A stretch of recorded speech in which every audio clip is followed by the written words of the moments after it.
Hello மக்களே, welcome to village Arun life ஸ்டைலுங்க. நம்ம டிராக்டர் வந்து பார்த்திங்கன்னா லிம்கான் எம்ஃபி ஃப்ளோ ஓட்ட போன இடத்துல வந்து பார்த்திங்கன்னா டயர் வந்து ஃப்ரண்ட் வீல் பஞ்சர் ஆகிடுச்சுங்க. அதை கழட்டிட்டு போயிங்க பஞ்சர் ஓட்டுங்க. மறுபடியும் வந்து டிராக்டரில் மாட்டுறக்கு வேண்டிய டயரை தள்ளிட்டு போகிறேங்க மக்களே.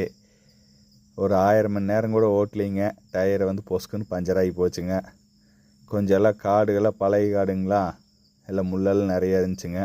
ஓரம் பாரமெல்லாம் ஓட்டுனுங்களா, பொசுக்குன்னு வந்து பார்த்திங்கன்னா அந்த பட்டனை தாண்டி அந்த ஃப்ளாட்டான இடத்துல வந்து பார்த்திங்கன்னா முள் ஏறிடுச்சுங்க, பஞ்சர் ஆகி போச்சுங்க. அப்புறம் என்ன பண்ணுறதுங்க, கழட்டிட்டு போய் பஞ்சர் ஓட்டு கொண்டு வந்து மாட்டுறேங்க மக்களே. இந்த மாதிரி ஆகி போச்சுங்க.